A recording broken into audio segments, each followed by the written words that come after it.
Vamos abrir as nossas Bíblias no livro do profeta Sofonias, no Velho Testamento. Livro do profeta Sofonias.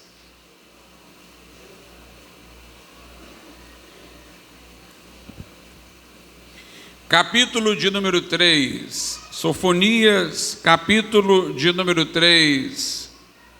Versículos de números 1 e 2. Sofonias 3, versos de números 1 e 2.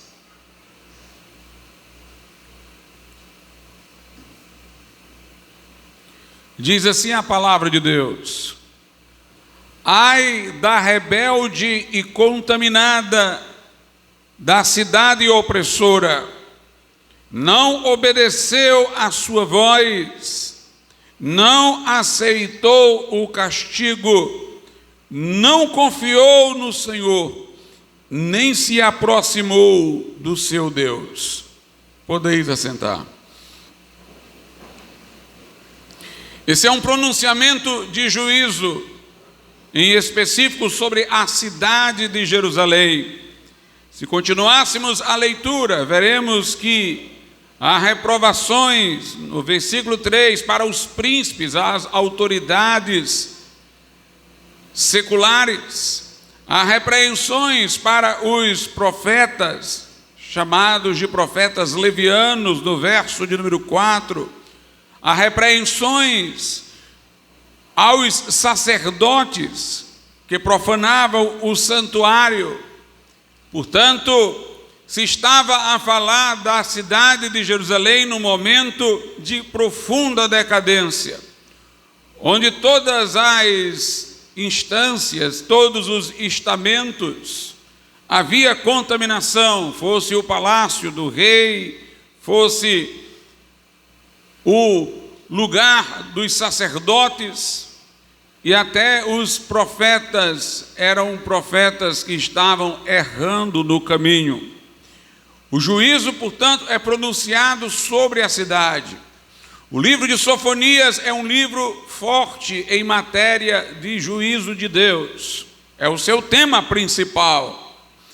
Aqui se fala de um juízo que estava iminente para o povo de Israel naquele momento, por sua desobediência contemporânea ao profeta. Mas também Sofonias fala de juízos escatológicos futuros, que sobreviriam não à cidade de Jerusalém isoladamente, não à nação de Israel especificamente, mas juízos que viriam sobre todas as nações. É o tema do capítulo de número 2. Aliás, Sofonias é o profeta que nos informa como esta terra presente, no final, será destruída. Depois do dilúvio, Deus disse que nunca mais destruiria o mundo através da água, através do dilúvio. Mas isso não significa que este mundo não sofrerá destruição. Significa que não sofrerá destruição pela água, mas sofrerá pelo fogo. Sofonias diz isso, fala do fogo, do zelo do Senhor, que vai consumir toda a terra. Aqui em Sofonias 1,18, por exemplo, diz: nem a sua prata, nem o seu ouro os poderá livrar no dia da indignação do Senhor, mas pelo fogo do seu zelo, toda esta terra será consumida, porque certamente fará de todos os moradores da terra uma destruição total e apressada. A Bíblia diz que no final de tudo, haverá uma destruição do mundo que conhecemos pelo fogo. Pedro diz: os elementos que compõem este mundo se desfarão, e então Deus irá recompor tudo, mas em novo formato. É como diz no Apocalipse: haverá novos céus e nova terra, que estabelecerão a condição que irá permanecer por toda a eternidade. Portanto, Sofonias fala de um juízo iminente sobre Jerusalém, fala de um juízo escatológico, a grande tribulação sobre todo o mundo, num porvir, e fala mesmo do juízo último, aquele pelo qual a terra será consumida pelo fogo.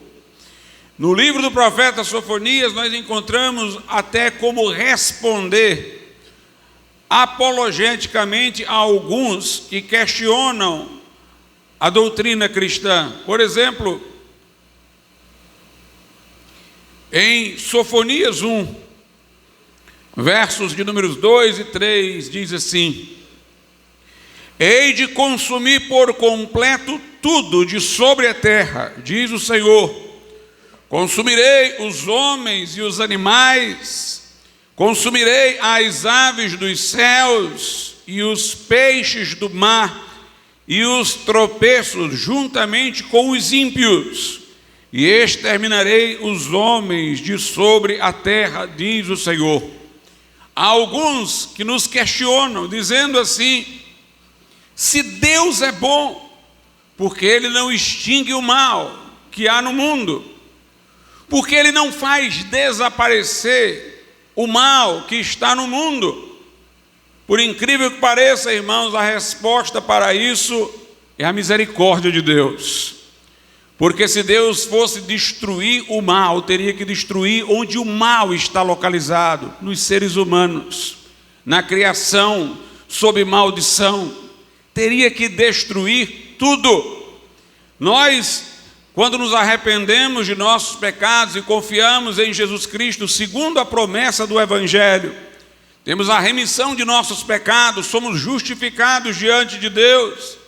Estamos salvos no sentido de sermos salvos naquele momento da condenação, do juízo. Podemos dizer com Paulo em Romanos 8:1, como crentes: agora nenhuma condenação há para os que estão em Cristo Jesus.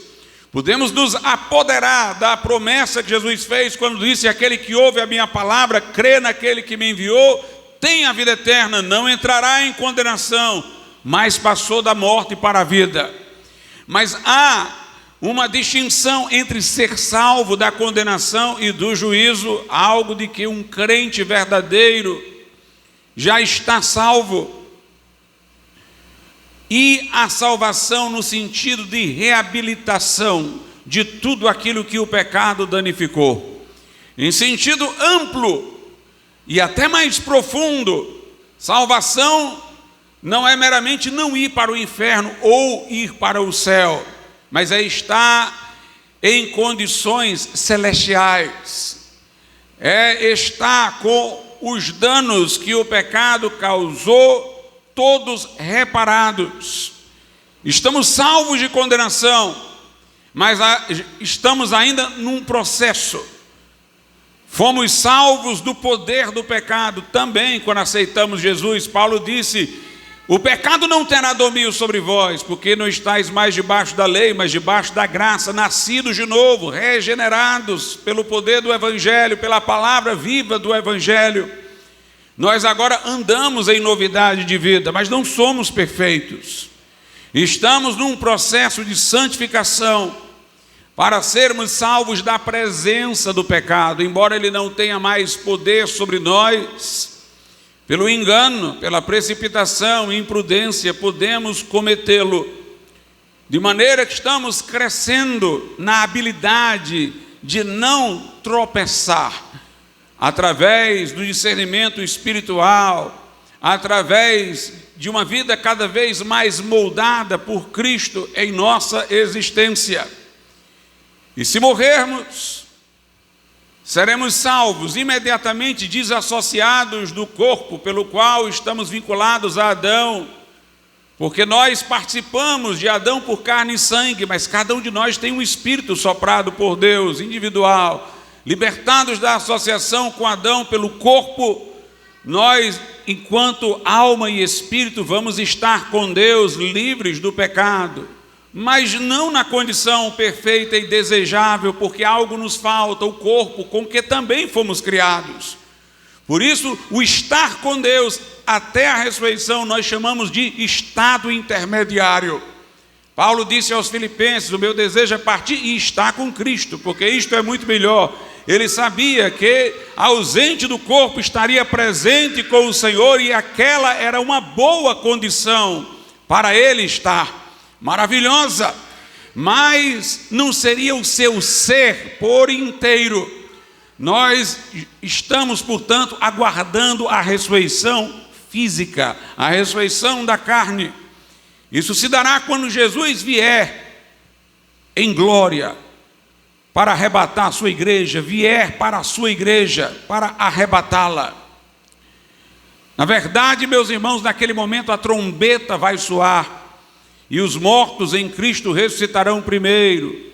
Aqueles que, tendo seu espírito no céu, nesse momento forem chamados pela trombeta, irão voltar a seus corpos, que ressuscitarão incorruptíveis. E nós que estivermos vivos para a vinda do Senhor seremos transformados. Este corpo mortal se revestirá de imortalidade, este corpo corruptível de incorruptibilidade. E com aqueles que haverem ressuscitado, nós subiremos ao encontro do Senhor nas nuvens e estaremos para sempre com o Senhor. Portanto, o processo de reabilitação segue etapas. Primeiramente, crendo em Jesus Cristo, somos absolvidos de condenação e de julgamento. Nosso espírito revive, é o novo nascimento. O Espírito Santo passa a habitar em nosso espírito. Logo o pecado não tem mais a força que tinha. Mas em nossa alma, sede da nossa vontade e emoções, da nossa mente, haverá um processo contínuo de aperfeiçoamento, é a santificação, para sermos salvos da presença do pecado.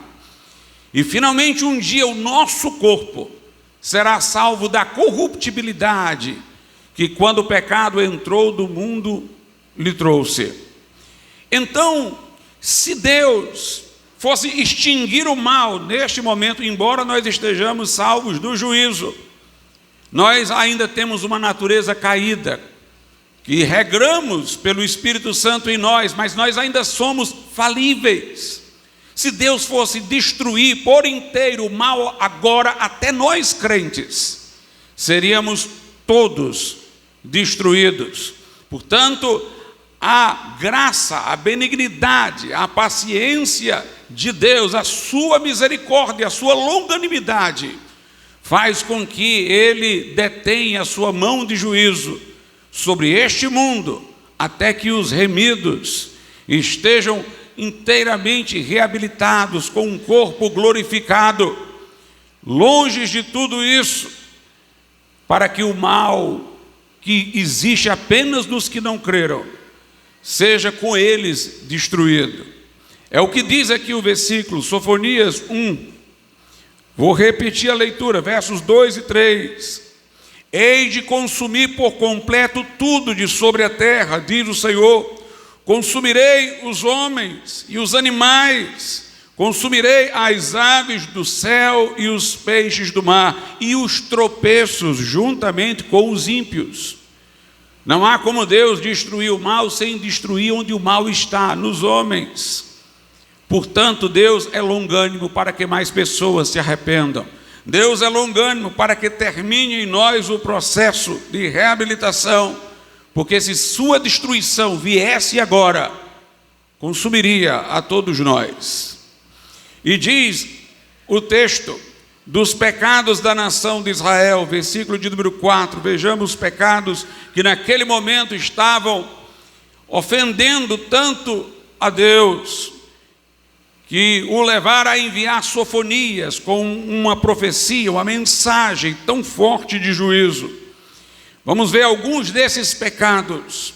No verso de número 4 diz assim: e estenderei a minha mão contra Judá e contra todos os habitantes de Jerusalém, e exterminarei deste lugar o restante de Baal e o nome dos sacerdotes dos ídolos, juntamente com os sacerdotes.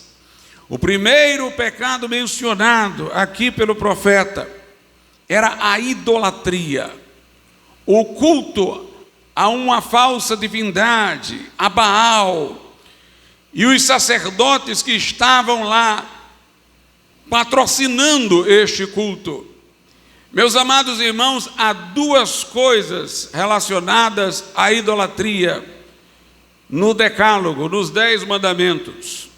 Alguns há que juntam o primeiro e o segundo mandamento para bloquear uma informação importante do segundo. Mas nós temos que ver que eles são distintos. Vejamos aí Êxodo capítulo de número 20. Êxodo capítulo de número 20, versos de números 3 e 4.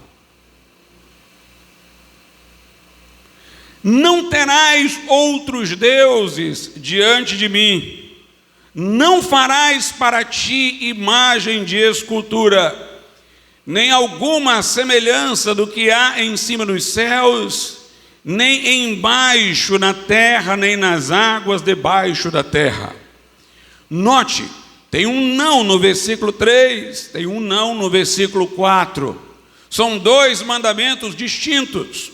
O primeiro é para não cultuarmos a outro Deus, a outra divindade, que não o Senhor. Não terás outros deuses diante de mim. Mas o segundo mandamento é para nós não fazermos nenhuma representação do Deus verdadeiro.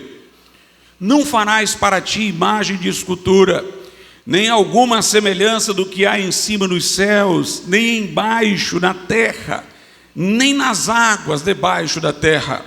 Nem devo eu cultuar a outros deuses, e nem devo fazer representações do Deus verdadeiro. A idolatria pode ser tanto um culto a um Deus falso, como um culto falso ao Deus verdadeiro. Os que se sentem incomodados com o mandamento do versículo de número 4, quando vão contabilizar os 10 mandamentos, subtraem este segundo mandamento, esquecem dele, deixam lá só: não terás outros deuses ao meu lado. Às vezes até modificam para amar o Senhor Deus de todo o coração, que é outra coisa, é o mandamento no qual se resume toda a lei. E quando chegam lá no último mandamento, para poder dar 10, porque eles tiraram um aqui, ficou 9, eles duplicam o último mandamento, que é não cobiçarás, e colocam: não cobiçarás a mulher do próximo, não cobiçarás os bens alheios. Mas é um mandamento só.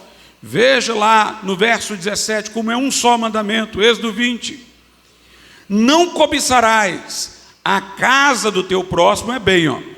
Não cobiçarás a mulher do teu próximo, aí já é a mulher, nem o seu servo, nem a sua serva, nem o seu boi, que é bem, tudo misturado, nem o seu jumento, nem coisa alguma do teu próximo. O mandamento é simplesmente para não cobiçar. Paulo diz em Romanos 7:7: eu não conheceria o pecado se a lei não me dissesse: não cobiçarás. Paulo resume o mandamento dizendo que o mandamento é esse: não cobiçarás. Não existe um para não cobiçar a mulher do próximo e um para não cobiçar bens alheios. É um mandamento só: não cobiçarás a casa do teu próximo, a mulher do teu próximo, o jumento do teu próximo, o boi, o servo, a serva. Portanto, a maneira certa, bíblica, de contar os 10 mandamentos é entender não cobiçarás como um único mandamento. E no começo, dividir o que está no verso 3 e verso 4, como está na Bíblia. Um é dizendo para eu não cultuar a outros deuses, e o outro é para eu não fazer nenhuma representação de Deus sobre a terra para fins de culto. Sobre isso também o apóstolo Paulo fala o seguinte, lá no livro de Atos dos Apóstolos, Atos capítulo de número 17, quando Paulo prega no Areópago de Atenas, Ele diz o seguinte, no verso de número 29, Atos 17, 29. Sendo nós, pois, geração de Deus, não havemos de cuidar que a divindade seja semelhante ao ouro ou à prata, ou à pedra esculpida por artifício e imaginação dos homens. Note, ele não está dizendo que o pecado é confundir Deus com a representação, nem os pagãos faziam isso. Quando um pagão se dobrava diante de uma imagem de Zeus, ele não pensava que aquela imagem era Zeus. Ele julgava ser uma representação, tanto que ele tinha várias imagens de Zeus. Nem pagão, nem ninguém nunca pensou que a imagem fosse substantivamente alguma divindade. E aqui ele está dizendo que o Deus a quem nós servimos, nós não devemos assemelhá-lo, portanto fazer algo que julgue representá-lo. Nós não devemos assemelhá-lo a nada, feito com ouro, com prata, pelo artifício e imaginação dos homens. Deus não deve ser limitado pela nossa criatividade e imaginação. Portanto, aqui se refere ao segundo mandamento. O primeiro, não cultuarmos a outros deuses. O segundo, não buscarmos uma representação de Deus para fins de culto. É interessante, meus amados irmãos, que no Velho Testamento, nós falamos disso no culto de quinta-feira, havia a Arca da Aliança. Mas a Arca da Aliança não era objeto de culto, ela servia para indicação do lugar designado em que Deus, tomando alguma forma, iria aparecer ao povo de Israel. A arca era uma caixa de madeira. O próprio entendimento de arca é um receptáculo para guardar alguma coisa. Ninguém entende a arca como algo a ser cultuado. A arca é instrumental. Ela é meio para um fim, ela guarda alguma coisa. Sobre a arca tinham imagens de querubins, de fato, mas os querubins não eram nominados, personalizados. Um querubim não era Miguel, o outro Gabriel. O querubim não era para ser alvo de culto. Era apenas para indicar o lugar em que a glória de Deus apareceria entre os querubins e sobre a arca. Era o lugar que Deus designara. Por isso o culto era no templo, onde estava a arca, porque Deus dizia que apareceria sobre a arca entre os querubins, que, como disse eu, não recebiam nome, não eram personalizados, poderiam ser duas setas, mas Deus, por amor à arte, disse aos que estavam construindo a arca que fizessem imagens de querubins não nominados, e a glória de Deus apareceria ali.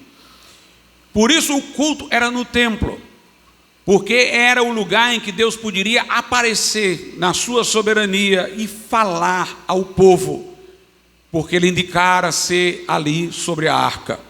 O que a arca guardava, essa era a sua função, guardar alguma coisa, eram as tábuas com os 10 mandamentos.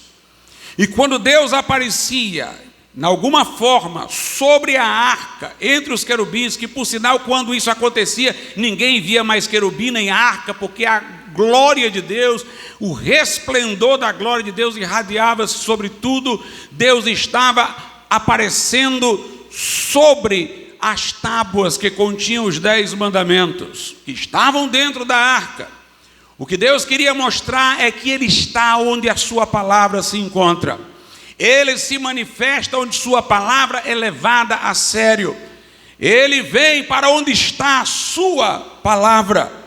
Essa era a mensagem dessa situação específica do Velho Testamento. Mas no Novo Testamento, nem isso mais é aceito para culto. Veja o que Jesus disse no diálogo com a mulher samaritana.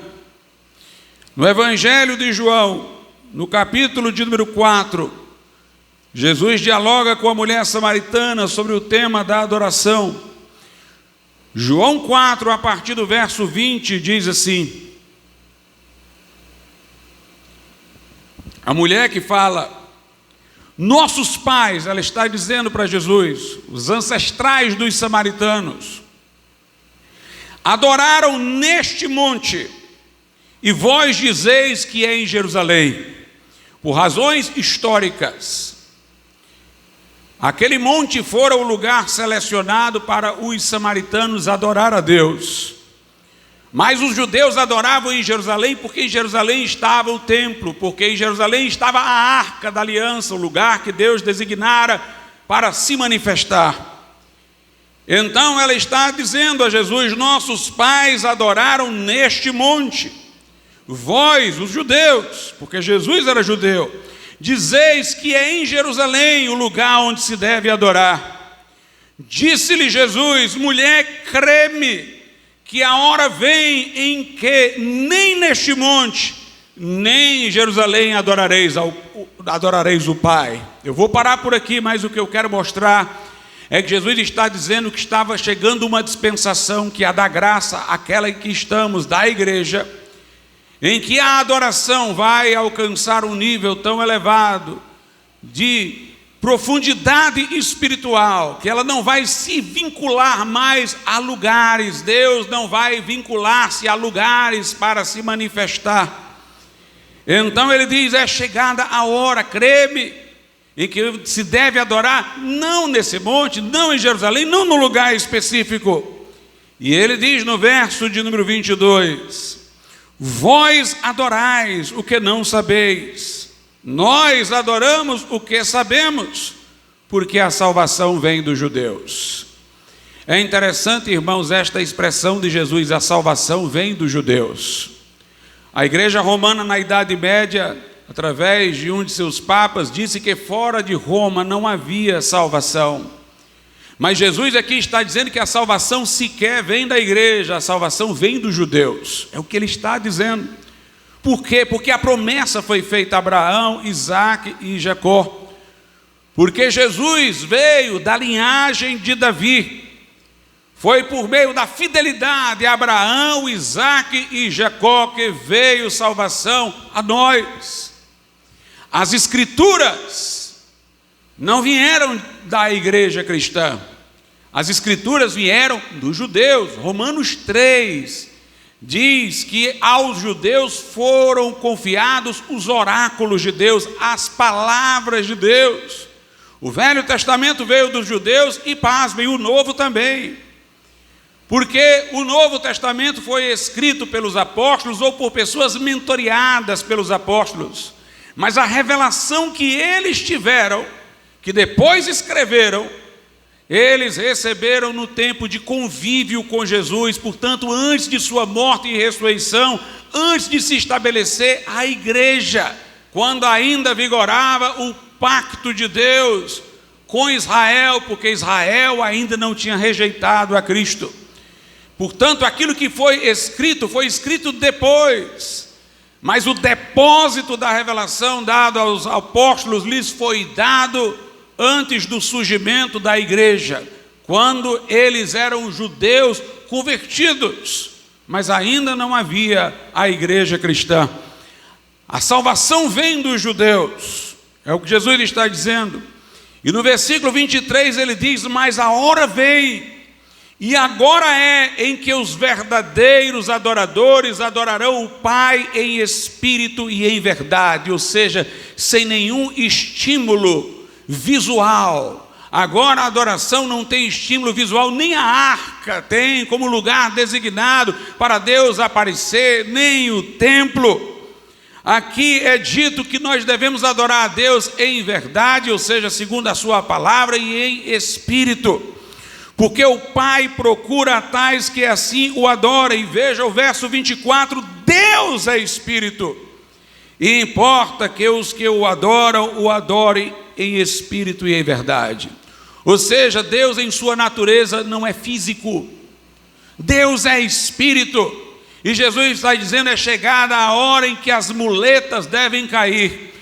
No Velho Testamento os judeus estavam proibidos de fazer representação divina, mas Deus em sua soberania aparecia em alguma forma de nuvem, de fogo, sobre a arca. A arca, portanto, era um lugar designado para manifestações de Deus, mas Jesus está dizendo, nem mais essa muleta vai existir. Deus quer que os adoradores o adorem em espírito e em verdade. E se é em espírito e em verdade, independe de ser no templo, independe de ser no lugar que está uma arca, independe de ser numa montanha. Nós devemos adorar a Deus em espírito, porque Deus é espírito. A adoração deve ser espiritual, sem estímulos físicos. A fé é sempre oposta, no Novo Testamento, à visão. Paulo diz na segunda carta aos Coríntios, nós não andamos por vista, mas nós andamos por fé. Lá em Hebreus diz que a fé é a certeza das coisas que não se veem. Portanto, a fé não se estimula pelo que vê, a fé se estimula pelo que ouve. A fé vem pelo ouvir, e o ouvir a palavra de Deus. O Deus da Bíblia, diferentemente dos deuses pagãos, que buscavam uma forma, não é apresentado como um Deus para os nossos olhos, mas para os nossos ouvidos. É o Deus que fala, é o Deus que criou o mundo pela sua palavra, é o Deus que trouxe os mortos à vida pela sua palavra. Mas talvez alguém diga, bem, mas se fizer uma imagem de Jesus, Jesus está em corpo, seria uma imagem de Deus? Bem, quando a pessoa faz uma imagem representativa de Cristo no corpo que assumiu, ela faz para adorá-lo. Então ela reconhece que está naquela representação subjacente à divindade. Jesus é homem e Deus em uma só pessoa. E nós não poderíamos nesse momento dizer, eu estou fazendo a imagem do Jesus homem, se você está fazendo aquela imagem dita do Jesus homem para fins de culto, que é para Jesus enquanto Deus. Nós nem sequer sabemos como era a fisionomia de Jesus. Eu não acredito no sudário. Exames que foram feitos, e é do sudário que se tira as representações de Cristo, mas exames que foram feitos disseram que este sudário era da Idade Média. Há inúmeras dúvidas históricas, ele não tem antecedentes antes do momento medieval, mas não é apenas por isso que eu duvido do sudário. É porque no sudário tem a imagem de um homem com barba bem feita, bem delineada. E lá no livro do profeta Isaías profetizou que seriam arrancados os cabelos de Jesus e suas barbas, seriam puxados e arrancados. Se aquela imagem fosse a de Jesus, teria que estar desfigurada. A Bíblia diz que ele foi tão espancado, diz o profeta Isaías, na sua profecia, que ele não pareceria mais nem sequer um ser humano. Os traços humanos estariam desfigurados dele. E a Bíblia Sagrada, irmãos, mostra que Jesus está conosco agora, e é nessa forma que estamos em comunhão com ele, espiritual. Jesus em corpo está no céu.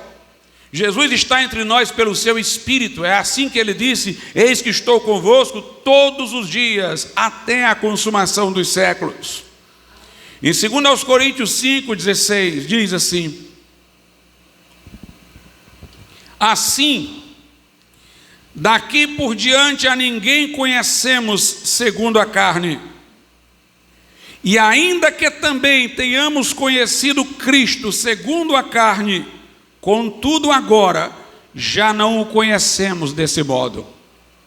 O texto diz, segundo aos Coríntios 5,16, que se em algum momento aquelas pessoas que contemporizaram Cristo o tivessem conhecido segundo a carne, depois da ascensão de Cristo já não era mais dessa forma que ele era conhecido, eles o conheciam espiritualmente. Logo, nós não devemos buscar representações físicas. É por isso e por esse versículo, entre outros, que nós também não podemos acreditar na transubstanciação. Eu sempre tenho dito da sua impossibilidade, de que o pão que Jesus disse que ser o seu corpo tenha se mudado no seu corpo, porque o corpo dele estava lá. Não poderia aquele pão ser o corpo partido na cruz, porque ele não tinha morrido na cruz. Ali não poderia ser uma renovação do sacrifício de Cristo, porque Jesus não havia sido ainda sacrificado. Ali era um memorial estabelecido, mas C.S. Lewis diz uma coisa muito interessante. C.S. Lewis diz que, primeiro, como o fato já tinha se realizado quando Jesus morreu na cruz, o fato profetizado pelo Velho Testamento, a morte de Jesus, então que Jesus instituiu, embora antes de sua morte, para ser celebrado depois da sua morte, era algo com uma simbologia bem simplória.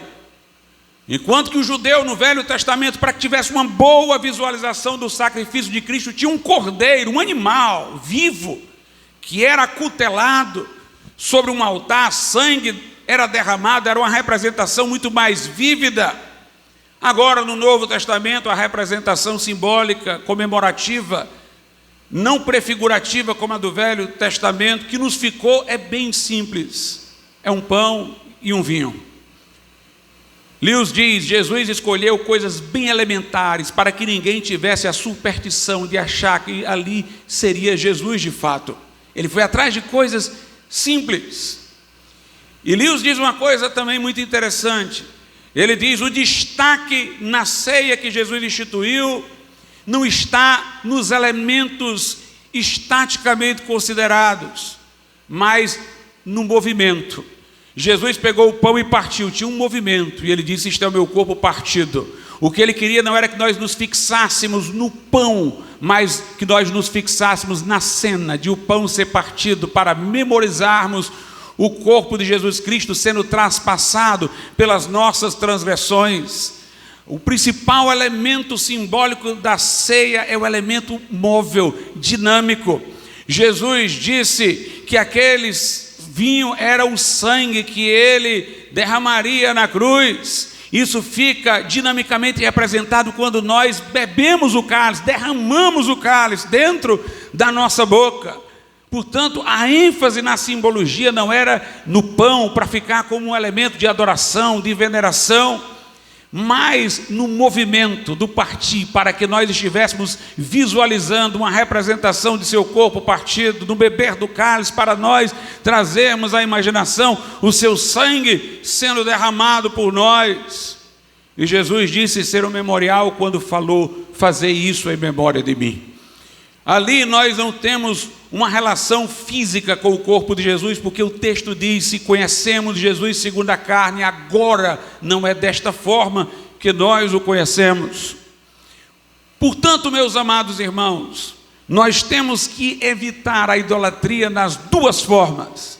Nem o culto a outros deuses, nenhuma forma de culto que não seja em espírito e em verdade, nenhuma forma de culto que prestigie o que é visto, de maneira que nós estejamos caindo em idolatria. Aqui em Sofonias continua, leiamos, voltemos ao capítulo de número 1. Relendo o verso 4 para prosseguir. E estenderei a minha mão contra Judá e contra todos os habitantes de Jerusalém, e exterminarei neste lugar o restante de Baal e o nome dos sacerdotes dos ídolos, juntamente com os sacerdotes, e os que sobre os telhados adoram o exército do céu, e os que se inclinam jurando ao Senhor, e juram por Milcom. O protesto agora é contra o coração dividido.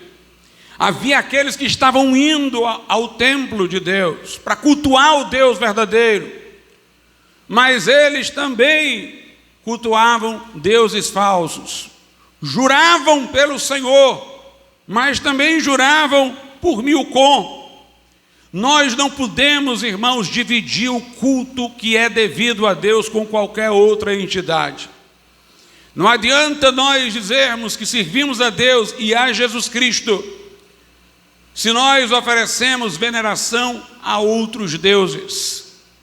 Por isso que me inquieta tanto o terço, onde casam-se Pai Nossos com Ave Marias e muito mais Ave Marias do que Pai Nossos, porque há uma divisão. o Senhor reivindica exclusividade. Nós não podemos jurar pelo Senhor e por Milcom, devemos servir inteiramente a Deus. E o verso 6 diz assim: e os que deixam de andar em seguimento do Senhor, e os que não buscam ao Senhor, nem perguntam por Ele. Aqui, irmãos, são as pessoas arreligiosas. Existiam, além dos que estavam falhando no modo de serem religiosos, os arreligiosos. Eles não perguntam pelo Senhor, eles não querem saber de Deus, eles não estão interessados, não somente deixaram de segui-lo, mas não buscam, não perguntam por Ele, não querem saber a vontade dEle. Quantas pessoas hoje estão nessa situação? Nós queremos lhes falar de Jesus, mostrar o que está na Bíblia. Ela, não, eu não tenho interesse. Ela não quer nem ouvir, ela não quer nem perguntar, ela não quer nem indagar. Embora isso ponha em risco sua alma, embora este assunto possa dizer respeito à sua condição eterna, mas ela quer saber do entretenimento que vai acontecer no fim de semana. Ela quer saber do concurso que ela vai fazer amanhã. Ela quer saber do que vai comer no jantar, e ela não quer saber o que Deus fala na sua palavra. A Europa está tomada, irmãos, por essa apatia, por esse ateísmo prático, por essa indiferença de Deus. Nós tínhamos no passado os ateus militantes. Esses aí queriam debate, porque eles obviamente eram não apenas ateus, mas militantes. Eles seguiam o ateísmo deles como se fosse uma religião e, portanto, queriam dialogar sobre o assunto, embora para defender uma coisa errada. Mas o que nós temos visto hoje é o ateísmo prático. Não é que a pessoa não creia em Deus, é que tanto faz se Deus existir ou não. Isso não vai alterar o curso da vida dela, isso não vai alterar a maneira de ela viver.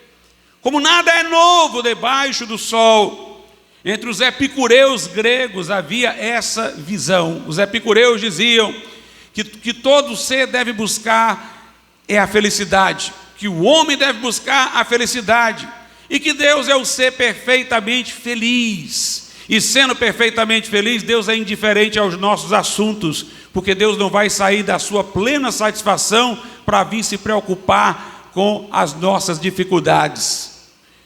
Eles diziam que a única coisa que você poderia trazer Deus à memória era para pensar: Deus é feliz e eu vou procurar a minha felicidade também. Mas Deus não estaria interessado em nada sobre você, porque Ele não ia perturbar o seu estado de satisfação para atender aos seus problemas. Logo, as orações eram inúteis, vãs. O deísmo, uma heresia da modernidade, dizia que Deus criou o mundo como quem faz um relógio e dá corda, e depois o relógio funciona por si mesmo. Ele estabeleceu as leis da natureza, ele estabeleceu as leis morais, mas agora ele se ausenta.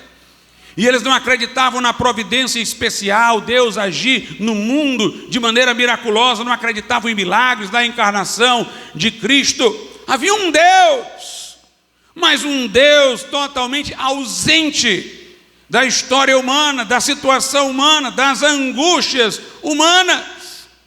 Para muita gente, irmãos, Deus pode ser apenas a explicação de como tudo começou, se ele não se satisfaz com a teoria da evolução, por exemplo. Talvez Deus possa ser uma expressão que ele usa para ser gentil quando diz Deus te abençoe. Ou talvez para expressar espanto, meu Deus. Ou talvez na hora da angústia, mas como expressão de sentimento, ele diga Deus me ajude, mas ele não crê na eficácia da oração, não pergunta por Deus. É a condição desses que estão mencionados aqui. No verso de número 12, diz assim: e há de ser que naquele tempo esquadrinharei a Jerusalém com lanternas, e castigarei os homens que se espessam como a borra do vinho, que dizem no seu coração: o Senhor não faz o bem nem faz o mal. É a indiferença. Se existe um Deus, essas pessoas estão falando, Ele não faz bem nem mal. Ele nem age para uma coisa, nem age para outra. Deus, portanto, é uma palavra para designar algo que nos dá satisfação psicológica. É bom falar que existe um ser sobrenatural.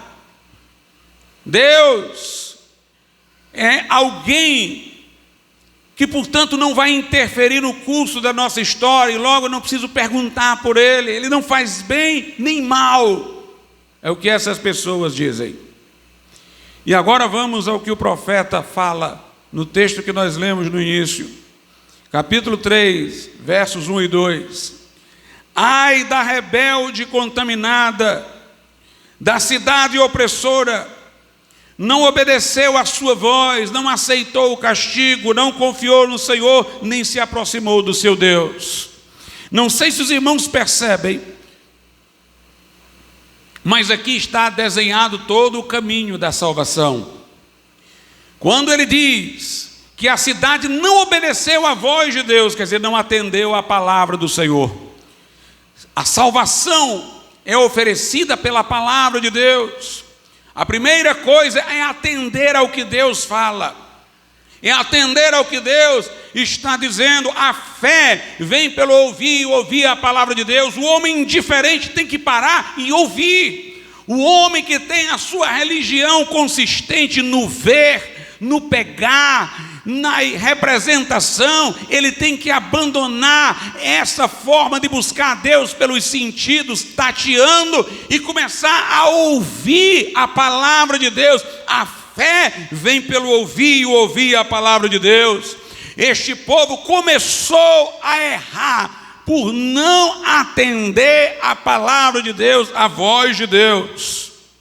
Depois Deus diz, não aceitou o castigo. Ou seja, não se arrependeu. Arrependimento, irmãos, é reconhecer que somos merecedores de castigo. É preciso ouvir a voz de Deus. E a palavra de Deus está dizendo que todos pecaram e destituídos estão da glória de Deus. E a palavra de Deus está dizendo que o salário do pecado é a morte. E a palavra de Deus está dizendo que a alma que pecar, essa morrerá, que os que estão na carne não podem agradar a Deus, que pelas obras da lei nenhuma carne será justificada, que todos nós somos merecedores do inferno, somos merecedores do juízo, do castigo. O profeta anunciou o castigo, mas o povo não ouviu a voz, não reconheceu que deveria ser castigado, não aceitou o castigo. O malfeitor, que estava sendo crucificado ao lado de Jesus e na última hora converteu-se, ele repreendeu o outro que blasfemava, dizendo, nós estamos aqui porque merecemos. Ele reconheceu que merecia o castigo, mas este, dizendo de Jesus, não fez mal algum, reconheceu que Jesus estava lá não porque merecia, mas morrendo pelos pecadores, e apelou a Cristo dizendo, lembra-te de mim quando estiveres no teu reino. E Jesus disse, hoje estarás comigo no paraíso. O publicano que entrou no templo e foi justificado, Jesus disse que ele não ousava levantar o rosto ao céu, ficava longe por vergonha em razão de seus pecados, batia no peito como que atribuindo culpa a si e o merecimento do castigo, e dizia a Deus, ser propício a mim, que sou pecador, e saiu justificado. Meus amados irmãos, hoje em dia, nós vemos inúmeras pessoas que não estão dispostas a reconhecer que merecem o inferno eterno. Pelo contrário, essas pessoas ficam indignadas quando nós falamos do inferno.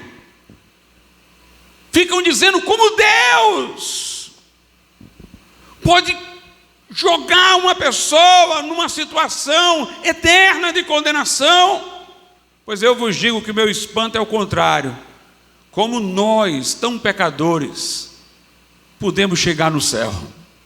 Que milagre foi esse, que maravilha foi essa que abriu uma janela, uma porta, para nós tão miseráveis. O que eu me espanto, irmãos, não é que alguém vá para o inferno, é que alguém vá para o céu.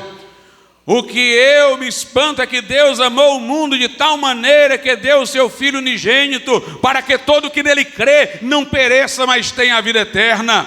Paulo diz, porque poderá ser, Romanos 5, que alguém ouse morrer por um bom, mas ele morreu por nós, sendo nós ainda pecadores. Ele morreu, o justo pelos injustos, para conduzir-nos a Deus. Paulo diz, Jesus sendo rico se fez pobre por amor de nós, para que pela sua pobreza nós fôssemos feitos ricos. O que me maravilha é que Deus tenha olhado para nós em nossa miséria.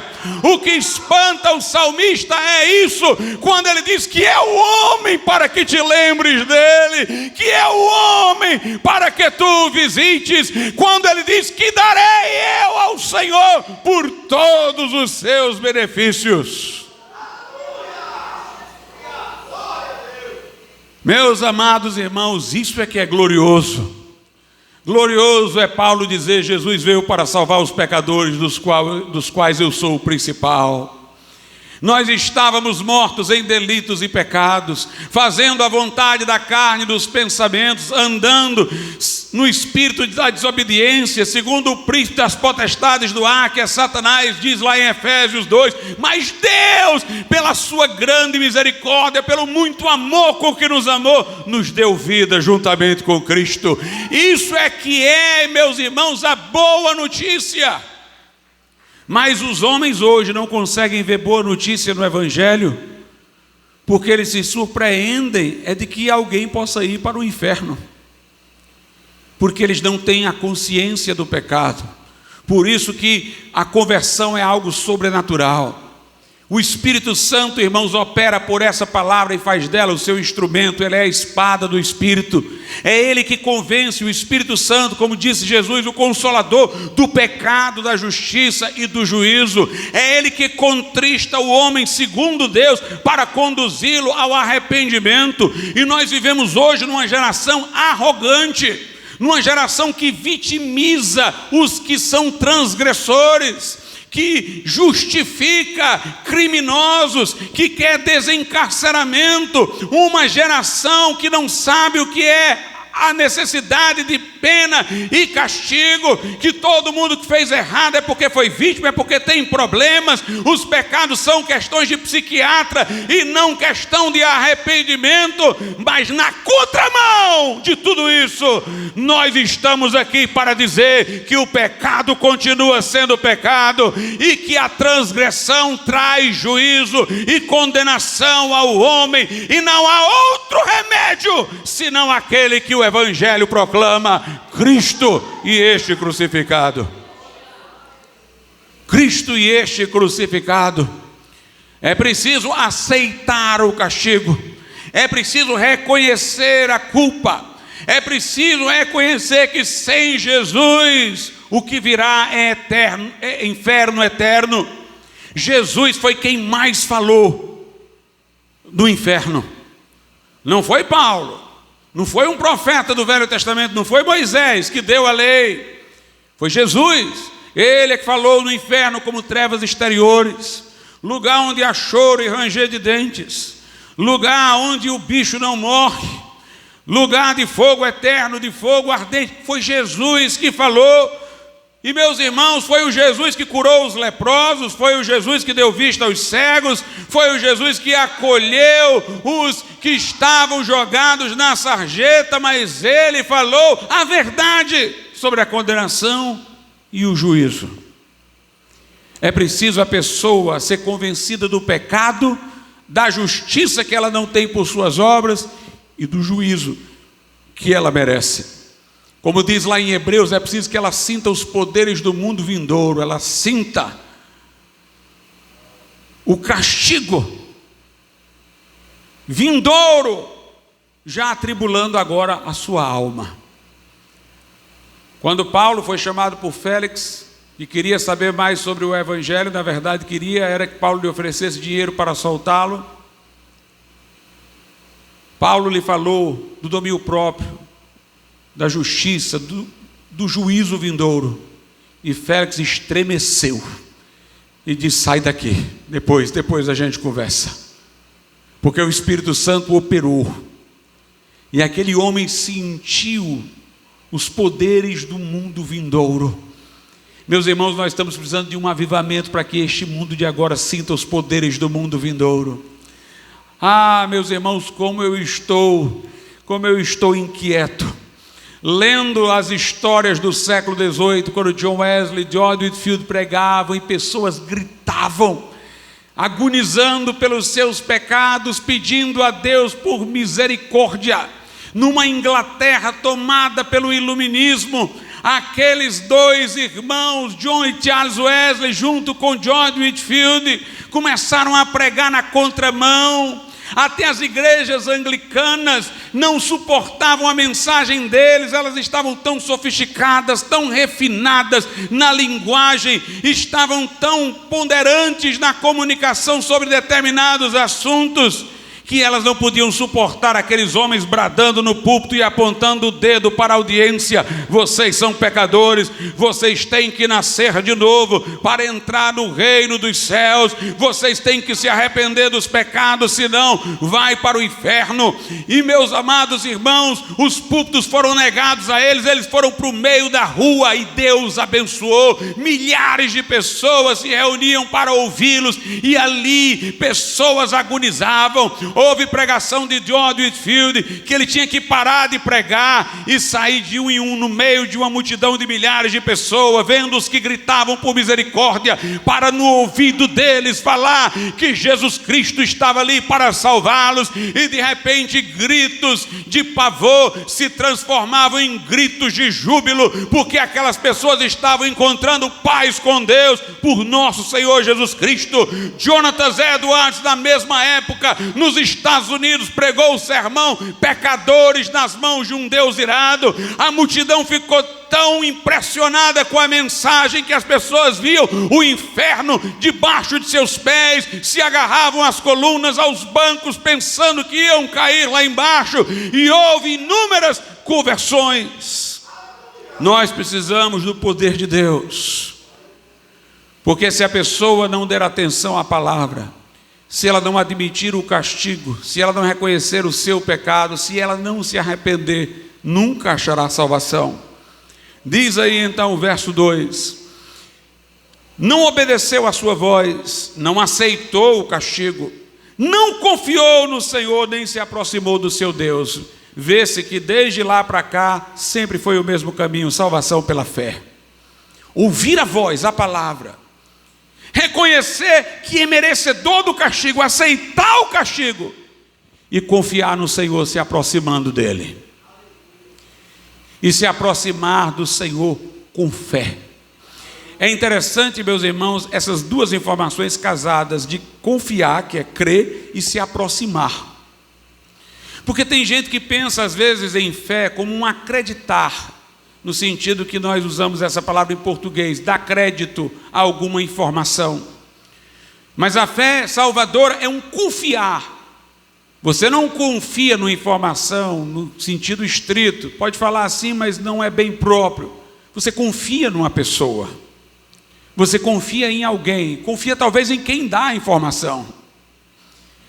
A salvação é através da confiança pessoal em Jesus, mas note, não confiou no Senhor, nem se aproximou do seu Deus. A fé bíblica é uma fé que se aproxima. Uma fé intelectual que reconhece doutrinas e fatos históricos, mas essas doutrinas lá, os fatos caem, a pessoa cai, não há movimento do coração para Deus. Essa não é a fé salvadora. A fé salvadora é aquela em que de repente, vendo que eu sou merecedor do castigo, mas que Jesus Cristo morreu por mim naquela cruz, eu corro para Jesus. E eu corro confiando que Ele vai me aceitar, porque eu confio que foi por mim que Ele morreu. Uma aproximação com fé. É interessante que Sofonias fala de juízo, mas ele não conclui o livro com juízo, ele conclui com a promessa de restauração da nação através do reino messiânico de Cristo. O objetivo é o povo reconhecer o seu pecado para correr para o seu Messias, para o seu Salvador. se aproximar. Jesus sempre falou da fé como algo envolvendo aproximação. Ele disse: se alguém tem sede, venha a mim e beba. Quem crê em mim, ó, a fé e o vir. Quem crê em mim, quem vem a mim crendo. Quem crê em mim, como diz a Escritura, do seu interior fluirão rios de água viva. Vinde a mim os cansados e sobrecarregados, e eu vos aliviarei. Ele chama para vir e faz uma promessa para que confiemos que sejamos aliviados. Lá em Hebreus, a Bíblia deixa isso muito claro, no capítulo de número 11. Hebreus, capítulo de número 11.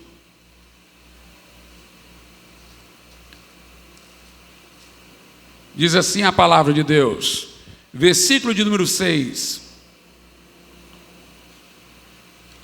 Ora, sem fé é impossível agradar-lhe, porque é necessário que aquele que se aproxima de Deus creia que Ele existe e que é galardoador dos que o buscam.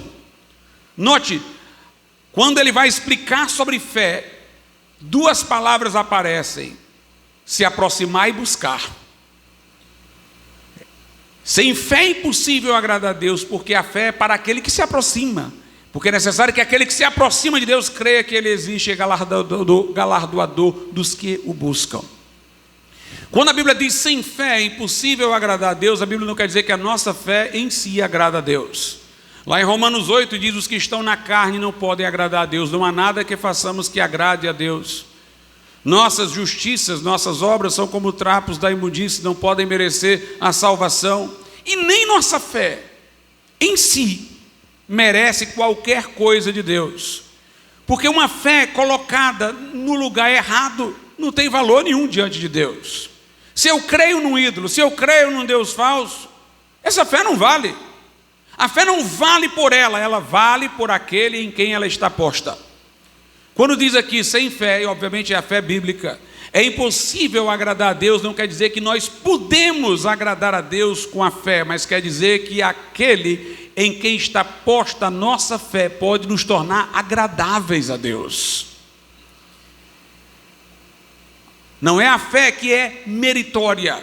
Paulo não se gloriou de ter crido, ele se gloriou daquele em quem creu. Ele disse: eu sei em quem tenho crido. Na verdade, o que agrada a Deus na nossa fé é aquele em quem estamos crendo. Veja o que a Bíblia diz lá em Efésios, no capítulo de número 1. Efésios 1, versos 6 e 7. Para o louvor da glória de sua graça, pela qual nos fez agradáveis a si no amado. Deus nos fez agradáveis a Ele no amado, em Jesus. Não é a fé que por si nos torna agradáveis a Deus, é aquele em quem cremos. É Jesus que nos torna agradáveis a Deus, porque pelo seu sangue Ele expia toda a nossa culpa. Por isso o verso 7, em quem temos a redenção pelo seu sangue, a remissão das ofensas, segundo as riquezas da sua graça. O problema da nação de Israel foi que não ouviu a voz, não reconheceu o castigo e não se aproximou de Deus confiando, não se aproximou da promessa messiânica. E digo para hoje, aqueles que me ouvem, se você não se aproximar de Jesus com fé de que Ele vai recebê-lo, perdoá-lo e salvá-lo, reconhecendo sua miséria e seu castigo e indo com base na palavra de Deus que prometeu, você não pode ser salvo. É preciso reconhecer o pecado, ir a Jesus e confiar nele como Salvador. Sempre o homem foi salvo pela fé em Jesus, mesmo no Velho Testamento. Lá era uma fé profética. Por que Deus era chamado Deus de Abraão, de Isaque e de Jacó? O que é que Deus prometeu a Abraão, Isaque e Jacó? O Messias, da linhagem deles. Crer no Deus de Abraão, Isaque e Jacó era crer no Deus que prometeu o Messias. Agora que nós vivemos no Novo Testamento, nós vamos a Deus através de Jesus. Jesus diz: tudo que pedirdes ao Pai em meu nome, Ele fará. Quer dizer, a maneira de nós irmos a Deus é pelo nome de Jesus, é confiando em Jesus Cristo como nosso Salvador. Tem uns que já começam mal, como a nação de Israel, que começou mal, nem ouviu a voz. Tem alguns que ouvem a voz, mas não admitem o castigo. Tem alguns que admitem o castigo, mas agora é hora de vir a Jesus e confiar nele, entregar a vida a Ele, para que haja salvação e vida eterna. Vamos ficar de pé.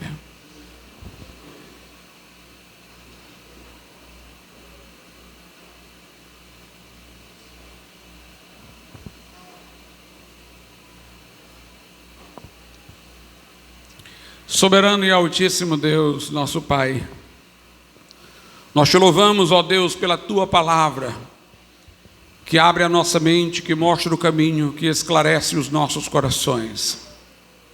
Que o teu Espírito, meu Deus, o único que pode fazer isto, que ele traga convicção de pecado, contrição e arrependimento, e que ele traga pessoas aos pés da cruz, a Jesus Cristo, para que, confiando em Cristo como único e todo suficiente Salvador, tenham hoje aqui nesta noite a remissão de seus pecados, a certeza da salvação. Instaure-se um relacionamento com o Salvador, com Jesus, no caminho do céu. Nós te pedimos isso, Pai, em nome de Jesus. Amém. Nessa noite, eu pergunto, se há alguém aqui neste lugar que diz: pastor, eu ouvi a voz, eu aceito que mereço o castigo, e eu quero ir a Jesus em fé, para receber perdão para os meus pecados, mudança para o meu coração, salvação para a minha alma. Se você quer tomar esta decisão, levante a sua mão, onde você estiver. Nós vamos orar pelo irmão Francisco, vamos convidá-lo a vir à frente aqui com o irmão Paulo. O irmão Paulo evangelizou, ele veio decidido, vamos orar por ele nessa noite. Se houver mais alguém nessa noite, onde você estiver, levante a sua mão e nós vamos orar por você. Você que ainda não veio, entrega teu caminho ao Senhor, confia nele, o mais Ele fará. Se houver alguém aqui, levante a sua mão, nós vamos orar por você. Vamos orar pelo seu Francisco nesse momento, pedir que Jesus opere agora em sua vida poderosamente. Soberano e altíssimo Deus, nosso Pai, nós te louvamos e te agradecemos pela vida do seu Francisco, meu Deus, que nesse momento, meu Pai, confessa publicamente a sua necessidade de Cristo, a sua confiança de que a promessa do Evangelho para ele, Senhor, é verdadeira, e de que vindo a Cristo há remissão para os seus pecados, há perdão, meu Deus, para a sua culpa. Assegura-lhe no coração, meu Deus, este perdão, trazendo o alívio da graça, a paz que excede todo entendimento. Que o Espírito Santo testifique ao seu espírito que ele é filho de Deus, herdeiro de Deus e co-herdeiro com Cristo. Dá-lhe um novo nascimento, um novo coração, transformando sua vida pelo poder do Evangelho.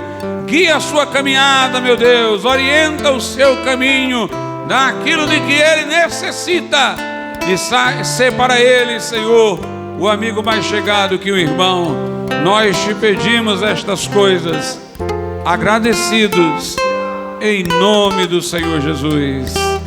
Amém e amém. Deus abençoe, seu Francisco. Deus abençoe. Glória a Deus. Amém. Algum aviso, irmãos?